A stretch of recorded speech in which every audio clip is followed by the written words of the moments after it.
مسیح یشوع میں آپ سب کی سلامتی ہو۔ تو آج ہم خداوند کے کلام سے سیکھنے والے ہیں۔ میں پورے دل سے تیرا طالب ہوا ہوں، مجھے اپنے فرمان سے بھٹکنے نہ دے۔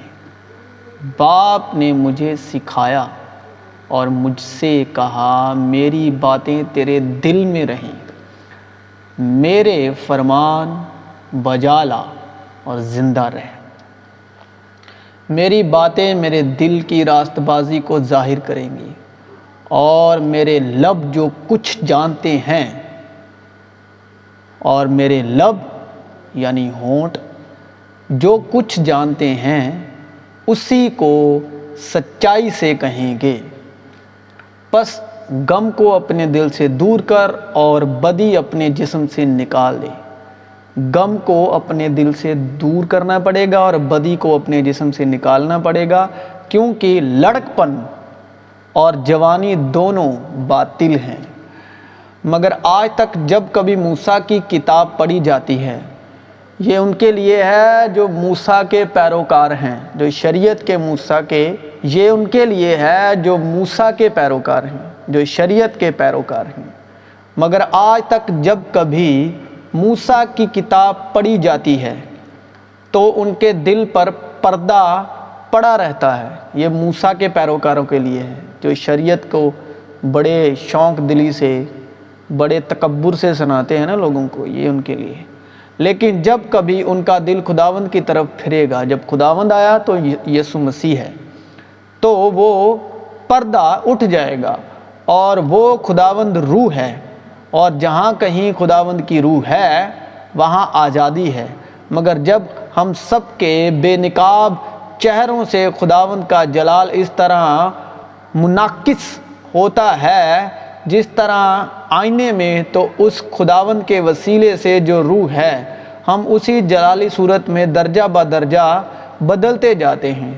اے بھائیو، خبردار تم میں سے کسی کا ایسا برا اور بے ایمان دل نہ ہو، برا اور بے ایمان دل، جو زندہ خدا سے پھر جائے۔ اے میرے بیٹے، میری باتوں کو مان اور میرے فرمان کو نگاہ میں رکھ۔ میرے فرمان کو بجا لا اور زندہ رہے، اور میری تعلیم کو اپنی آنکھ کی پتلی جان، ان کو اپنی انگلیوں پر باندھ لے، ان کو اپنے دل کی تختی پر لکھ لے۔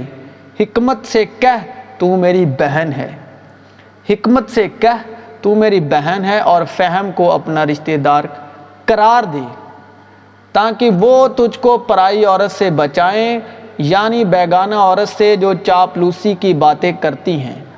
اب یہاں جب بیگانہ عورت آئی ہے تو اس کا مطلب جسمانی تمثیل ہے، بیگانہ عورت کی لی گئی ہے۔ لیکن بیگانہ عورت جب یہاں پر کہہ دیا گیا، لکھ دیا گیا، سنا دیا گیا، بیگانہ عورت کا مطلب جو خدا کی فرمان برداری کی تعلیم سے جو دوسری اپوزٹ کی تعلیم ہے، جو خداوند کے کلام سے الٹ، خداوند کے کلام سے باہر کی جو تعلیم ہے، یہاں پر جو عورت تمثیل کے طور پر کہا جا رہا ہے وہ تعلیم کو کہا جا رہا ہے۔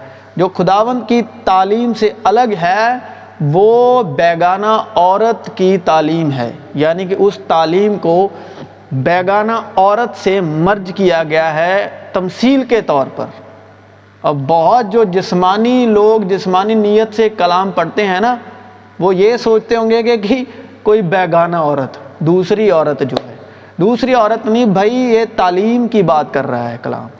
تعلیم، سکھیا، گائیڈنس جو روح القدس سے بغیر دوسرے انسان سے، یا دوسری تعلیم جو فضل اور سچائی کی بات نہیں کرتی، جو مسیح یسوع کو آگے نہیں رکھتی، چاہے وہ کلام کی تمثیل ہی کیوں نہ ہو، کلام کی تعلیم ہی کیوں نہ ہو، چاہے وہ فرشتے کی تعلیم کیوں نہ ہو، تو جو تعلیم مسیح کی فضل اور سچائی کو ظاہر نہیں کرتی، انوگرہ کا پرچار نہیں کرتی، وہ بیگانہ عورت کی تعلیم ہے۔ جس طرح بیگانہ عورت چاپلوسی کی باتیں کرتی ہے نا، وہ تعلیم چاپلوسی کی باتوں کی تعلیم ہے، جو فضل اور سچائی اور روح کی بات نہیں کرتی، نہیں کرتا، انوگرہ کی بات نہیں کرتا یا کرتی۔ کیونکہ میں نے اپنے گھر کی کھڑکی سے یعنی جروکے میں سے باہر نگاہ کی اور میں نے ایک بے عقل جوان کو نادانوں کے درمیان دیکھا، یعنی نوجوانوں کے درمیان۔ وہ مجھے نظر آیا کہ اس عورت کے گھر کے پاس گلی کے موڑ سے جا رہا تھا۔ کلام میں لکھا ہے نا کہ جو بری سنگتی والے ہیں، کلام میں لکھا ہے کہ جو بری شکشا والے ہیں یا بری تعلیم والے ہیں وہ اچھی تعلیم کو بگاڑ دیتے ہیں۔ یہ اسی تعلیم کی بات ہو رہی ہے۔ پنجابی چ ਹੈਗਾ ਬੁਰੀਆਂ ਸੰਗਤਾਂ ਚੰਗੇ ਚਾਲ ਚੱਲਣਾ ਨੂੰ ਵਿਗਾੜ ਦਿੰਦੀਆਂ ਨੇ, ਤੇ ਇਹ ਜਿਹੜੀ ਬੁਰੀ ਤਾਲੀਮ ਦੀ